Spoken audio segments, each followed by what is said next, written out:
Nossa proposta nesse vídeo é trabalhar a questão do papel do coordenador pedagógico dentro da dimensão da disciplina que é Organização e Gestão do Trabalho Pedagógico, a partir de um artigo de 2019 da Luísa França. Esse artigo ele foi publicado originalmente no site somospar.com.br. O texto vai dizer que as funções do coordenador escolar são várias, mas nem sempre estão muito bem demarcadas. Isso porque, em alguns momentos, o coordenador ele assume um papel de diretor, em outros momentos de conselheiro espiritual, de conselheiro afetivo, de psicólogo e assim por diante, né? Nesse sentido, o coordenador ele se afirma como um formador, como um orientador do trabalho coletivo no ambiente escolar. Então, o coordenador pedagógico ele é uma espécie de guardião, né? Guardião, primeiramente, de toda a estrutura educacional da escola. O diretor responde administrativamente e o coordenador responde pedagogicamente pela escola. Tá? Nesse sentido, a gente percebe que o papel do coordenador pedagógico é de fato um papel de extrema importância. Vai dizer o texto que ele promove a integração dos indivíduos que fazem parte do processo de ensino-aprendizagem, estabelecendo de forma saudável as relações interpessoais entre os envolvidos, de modo que ele é um profissional elementar no processo de aprendizagem. Existe uma área de formação dentro da pedagogia que é a pedagogia para espaços não escolares. Do que trata essa pedagogia? Ela trata justamente da atuação do pedagogo como alguém que promove processos de aprendizagem, de treinamento, de formação dentro das empresas. Então, dentro da escola, de certa maneira, o pedagogo ele assume esse papel também. Qual o papel? O papel de ser um gestor dos processos de aprendizagem. A aprendizagem dentro da escola, ela não acontece só em sala de aula. Ela acontece na fila do lanche, ela acontece na distribuição de material, ela acontece até quando a criança, o adulto, o jovem vai ao banheiro, por uma questão de higiene. Então, todos os processos que acontecem, desde o momento que o estudante sai de casa, que ele chega na porta da escola, que ele entra na escola, esses processos são processos pedagógicos. E enquanto processos pedagógicos, eles são processos de aprendizagem.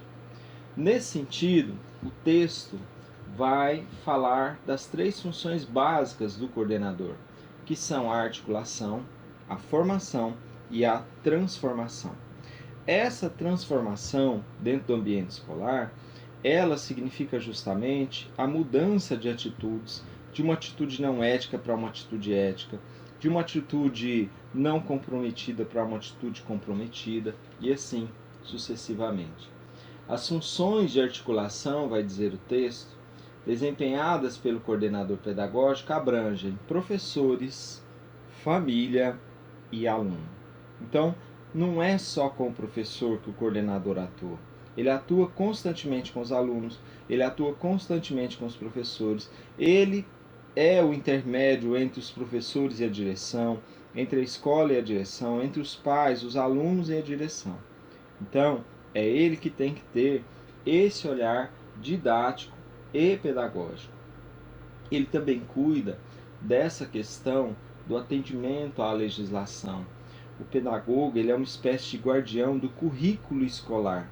E essa é uma questão muito importante, porque nesse sentido, garantir que os objetivos estipulados no projeto pedagógico possam ser desenvolvidos de maneira a beneficiar o ambiente escolar e a escola como um todo, é uma das principais características dele, ou seja, o pedagogo ele tem que cuidar e tem que ter um olhar afinado do ponto de vista pedagógico, no sentido de perceber qual a importância do que se está aprendendo na escola, qual é a função disso, qual a aplicabilidade disso, se os alunos estão aprendendo, se eles não estão aprendendo, se os professores sabem ensinar, se eles não sabem, e uma série de funções nesse sentido. O texto vai trazer algumas atribuições do pedagogo, e aí eu expresso para vocês. Avaliar e acompanhar o processo de ensino-aprendizagem. Valorizar e garantir a participação ativa dos professores, organizar e escolher materiais necessários aos processos de aprendizagem, auxiliar os professores a escolhê-los também, promover práticas inovadoras de ensino e incentivar as tecnologias educacionais, fazer com que a comunicação entre esses dois públicos flua de maneira substancial, averiguar se a conduta pedagógica dos docentes está alinhada com o projeto, está alinhada com o currículo escolar, informar aos pais sobre a situação escolar dos filhos, do rendimento deles e depois promover a formação continuada dos docentes. O que acontece muitas vezes é que o pedagogo, enquanto coordenador pedagógico, ele sofre desvios de função, ou seja, ele é uma figura que acaba trabalhando no sentido de apagar os incêndios da escola, e não é essa a função dele, né? O texto vai dizer que a formação de equipes que apoiem a sala de aula na resolução de situações emergenciais é um trabalho do pedagogo, ou seja, ele tem que unir a equipe, formar a equipe de tal maneira que cada um dos envolvidos no processo escolar se sinta responsável. Não adianta nada o professor ser um ótimo professor se a turma não está compromissada com aquela disciplina. A turma precisa saber, e é o coordenador que ajuda essa turma a saber, e todas as turmas da escola, isso se chama clima organizacional, que o aluno é responsável pelo seu aprendizado. Ele não pode delegar isso só ao professor. Não é função do professor ensinar. A função do professor é mediar processos de aprendizagem. Quem constrói a própria aprendizagem é o aluno, não é o professor. O professor dá um norte muitas vezes, ou simplesmente acompanha até o aluno descobrir qual é esse norte. E o coordenador ele tem que estar atento a isso. Ele tem que ter autonomia para isso, primeiramente, né? Tem muitas escolas, muitas situações nas quais o diretor ele não dá autonomia para o coordenador. É ele que decide tudo. É uma direção centralizada, é uma direção de dominação. O texto vai afirmar que é preciso convencer o diretor a direcionar recursos para o processo de aprendizagem, porque a função da escola não é simplesmente a gestão da escola. A função da escola é o processo de aprendizagem. A adoção de tecnologias educacionais entra nesse sentido de maneira muito forte. Por quê? Porque as escolas, principalmente nesse período atual de pandemia que nós estamos vivendo, as escolas necessariamente precisam estar equipadas tecnologicamente e os professores precisam saber lidar com isso. E são os coordenadores os primeiros que têm que ensinar isso, portanto, eles têm que dominar essas tecnologias. Relacionar-se com diferentes públicos, saber lidar com esses públicos, saber mediar conflitos. A escola é um local de conflitos, porque a escola envolve muita gente. Então, nesse sentido, o coordenador ele tem essa função. O texto vai trazer para a resolução de questões um método que ele chama de método Pomodoro, que foi desenvolvido pelo italiano Francesco Cirillo. Pomodoro, uma marca de tomate famosa, né? Mamma mia, que pepino Pomodoro! E nesse sentido, são 7 dicas para a resolução de conflitos dentro do contexto escolar, né? Crie uma lista de tarefas a serem realizadas. Não simplesmente criar a lista, mas anotar essa lista, não deixar essa lista só na cabeça.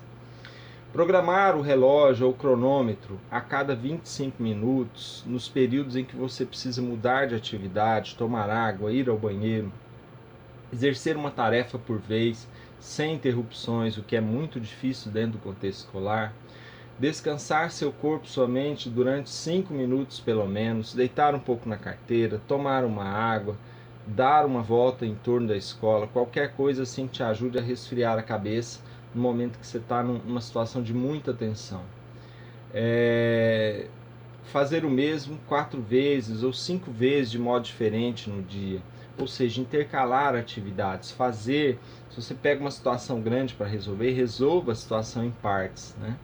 Tirar um momento para relaxar uns 30 minutos, né? Não ficar ligado, a gente chama ligado no girar, ou seja, a pessoa faz, acaba virando um fantasma, né? E depois dar continuidade ao exercício e repetir esse espaço. Então, o método Pomodoro, ele tem por função diminuir o grau de estresse, o grau de cansaço desse profissional que é o coordenador, de quem muito é exigido no contexto escolar, tá? Então, tentar programar essa agenda e compartilhar tarefas, não querer fazer tudo sozinho, são dois aspectos que o texto levanta como potencializadores do sucesso do coordenador no contexto escolar. E aí, como conclusão, ele vai dizer que manter uma relação saudável, aberta, próxima com todos os públicos diferentes da escola é um dos aspectos importantíssimos no momento que o coordenador quer buscar, então, o sucesso da sua prática profissional.